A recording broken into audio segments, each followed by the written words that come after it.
उत्तराखंड का विशाल हिमालय मुझे बाहें फैलाए अपनी ओर बुला रहा था और मैं निकल पड़ा हिमालय की वादियों में उड़ने के लिए। बिना पंख के उड़न खटोले में सवार होके मैं उड़ रहा हूँ हिमालय की बर्फीली वादियों के ऊपर और मेरे सामने पे है साक्षात देवी स्वरूप में मां नंदा देवी, उत्तराखंड की सबसे ऊंची पर्वत चोटी। ये नज़ारे जो अभी हमारी आंखों के सामने से गुजर रहे हैं किसी स्वर्ग से कम नहीं है। स्वर्ग तो शायद किसी ने नहीं देखा है, परंतु अगर स्वर्ग होता भी होगा तो क्या ही इससे अच्छा होता होगा।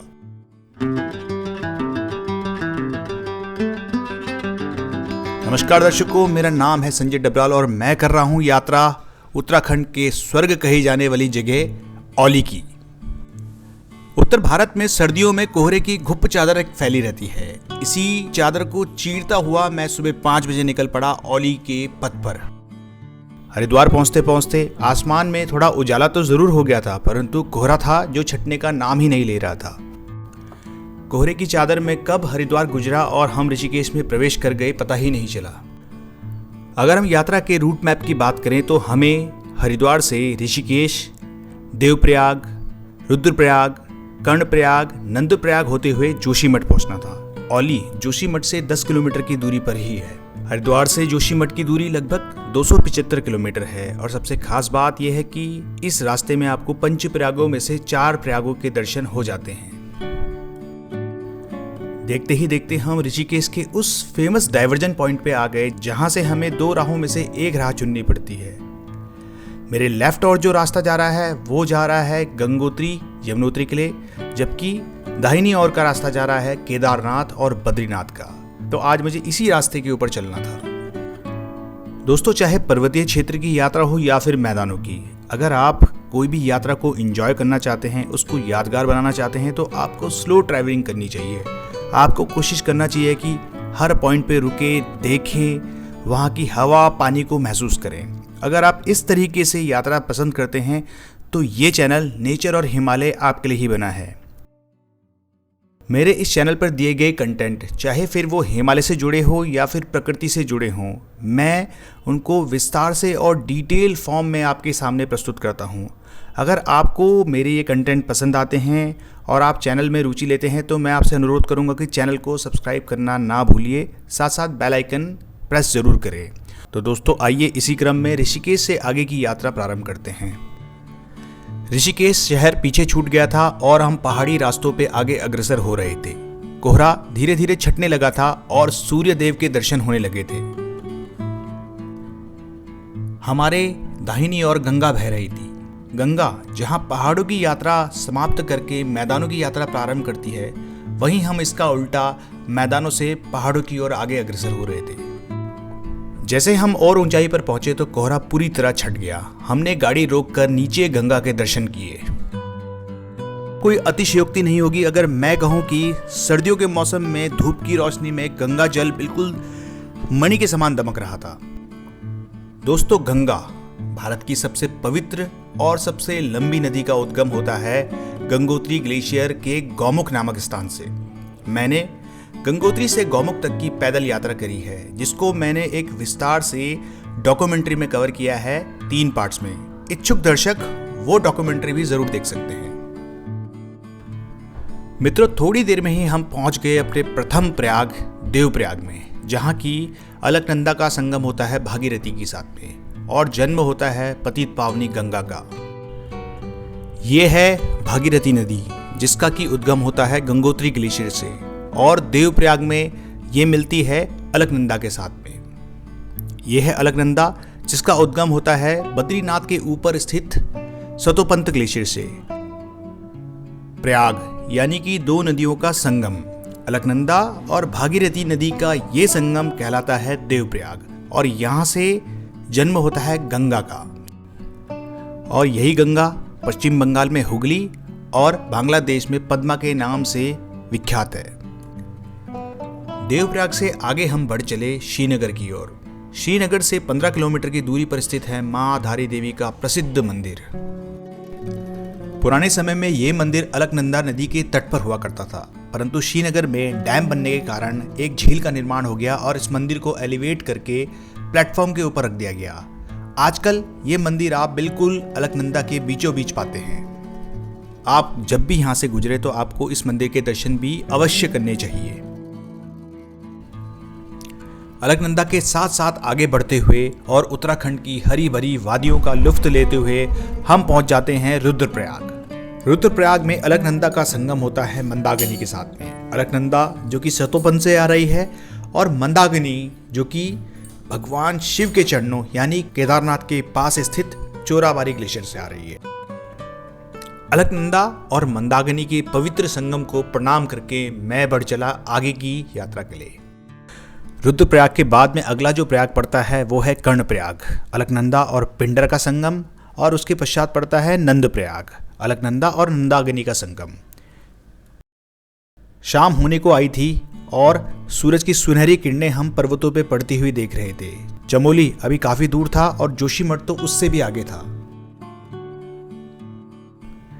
टाइम जो कि अभी 7 बजे के आसपास ही था, परंतु पहाड़ों पे घुप अंधेरा हो गया था। हमने हेडलाइट ऑन कर दी और बढ़ते रहे आगे जोशीमठ की तरफ। रात के लगभग 10 बजने को थे और हम लोग जोशीमठ में एंटर कर गए थे। पूरा जोशीमठ गहरी नींद में सो रहा था। हम लोगों ने ज़्यादा टाइम न गवाते हुए अपने GMVN के होटल में चेक इन किया और खाना खा के सो गए। प्रातःकाल जब नींद खुलती है तो सामने पे दिखाई देता है हिमालय का दिव्य नज़ारा, जिसको देख के कल की सारी थकान एक पल में दूर हो गई। हम लोग रात में जोशीमठ के GMVN के रेस्ट हाउस में रुके थे। रात में तो हमें अपने गेस्ट हाउस से कुछ भी नजर नहीं आ रहा था, परंतु प्रातःकाल पर्दा हटाते ही जो हमारे सामने हिमालय का दिव्य नज़ारा दिखा वो लाजवाब था।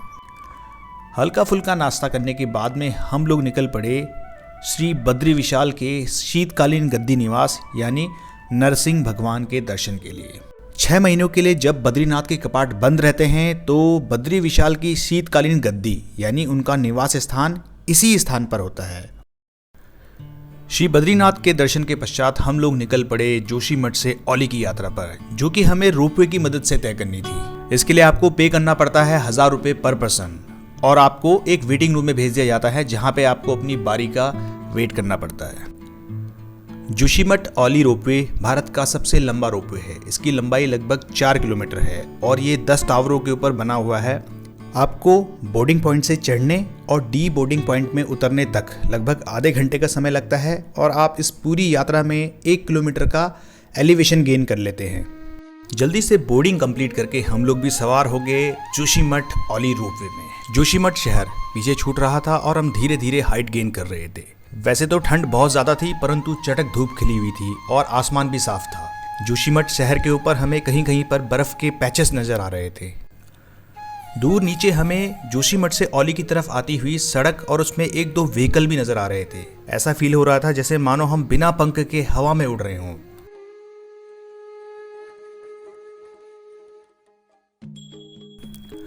रोपवे के कैबिन में लगभग 25 लोग सवार थे, जो मुझे कुछ ज़्यादा ही लगा।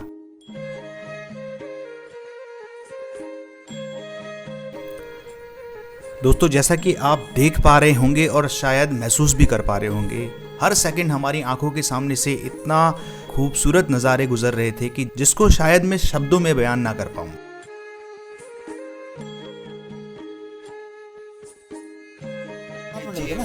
हाँ, तो फिर आपको वहाँ से भी तो टिकट लेना चेयर कार का। हाँ, तो टावर नंबर 8 पे उतर जाओ। ये तो जो टॉप पे जा रहा है इसने तो स्टेशन पे लगना ही लगना है, तो हवा में 8 नंबर। अरे भाई जी, ये चेयर कार का कितना 300 है? 500 उसको भी बढ़ गया ना अभी। इंटरमीडिएट बोर्डिंग स्टेशन यानी टावर नंबर 8 पे वो यात्री उतर जाते हैं जिनको GMVN के औली गेस्ट हाउस में रुकना होता है।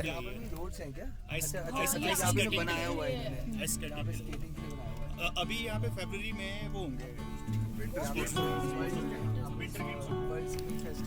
हम नीचे देख पा रहे थे ऊंचे ऊंचे चीड़ और देवदारों के वृक्ष और उसके पीछे हिमाच्छादित पहाड़, और हम तो उससे भी ऊंचाई पर क्रूज कर रहे थे या कह सकते हैं उड़ रहे थे। ये अनुभव भी लाजवाब था। जहां एक और हमारी यात्रा आगे बढ़ रही थी और हमारा एलिवेशन गेन हो रहा था, वहीं हमारे एक्साइटमेंट में भी वृद्धि हो रही थी।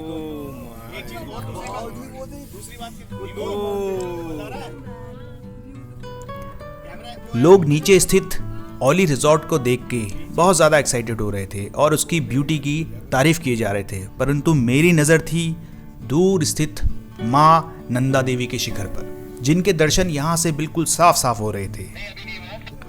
7,816 मीटर ऊंची नंदा देवी उत्तराखंड की सबसे ऊंची पर्वत चोटी है। उत्तराखंड में नंदा देवी को एक पर्वत चोटी नहीं माना जाता है, बल्कि देवी के रूप में पूजा जाता है और बहुत ही दिव्य माना जाता है। अभी जो हम अपने फ्रेम के बीचों बीच में पर्वत चोटी देख रहे हैं वो नंदा देवी वेस्ट है। नंदा देवी की एक twin sister peak Nanda Devi east भी है, जो कि यहाँ से विजिबल नहीं है। जैसे ही मैंने अपने कैमरे को अपने दाहिनी ओर फ्रेम किया तो मैंने पाया कि ट्री लाइन बिल्कुल ख़त्म हो गई है और एक आध छोटे छोटे पौधे नज़र आ रहे हैं।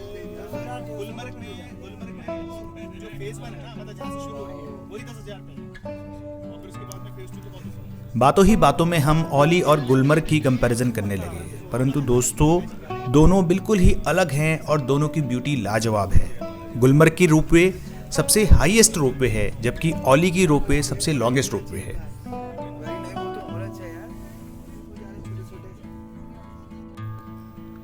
जैसे जैसे हम टावर नंबर 8 की तरफ बढ़ रहे थे, हमारे पैरेलल ही ओली चेयर लिफ्ट भी शुरू हो गई थी, जो कि टावर नंबर 8 से स्टार्ट होती है और ओली स्की रिजॉर्ट तक जाती है। अभी हम अपने सामने पे टावर नंबर 8 देख रहे हैं, जहां से लोग उतर के चेयर लिफ्ट लेके GMVN के स्की रिजॉर्ट तक जाते हैं।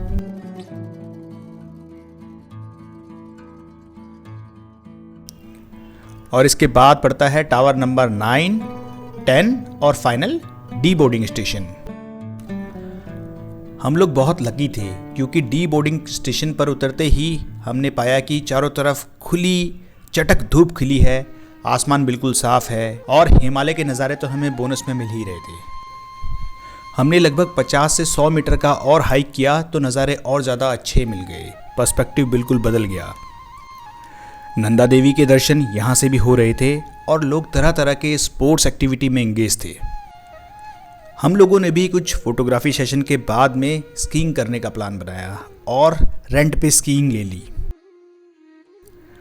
दोस्तों मैंने 2013 में गुलमर्ग में जाके स्कीइंग सीखी थी और वही तजुर्बा आज मुझे काम आ रहा था। लगभग 10 साल पहले सीखे हुए स्किल को मैं आज फिर से आजमा रहा था। थोड़े से प्रैक्टिस सेशन के बाद में मुझे अपनी स्की में कमांड आ गई और मैं स्कीइंग के साथ में खेलने लगा।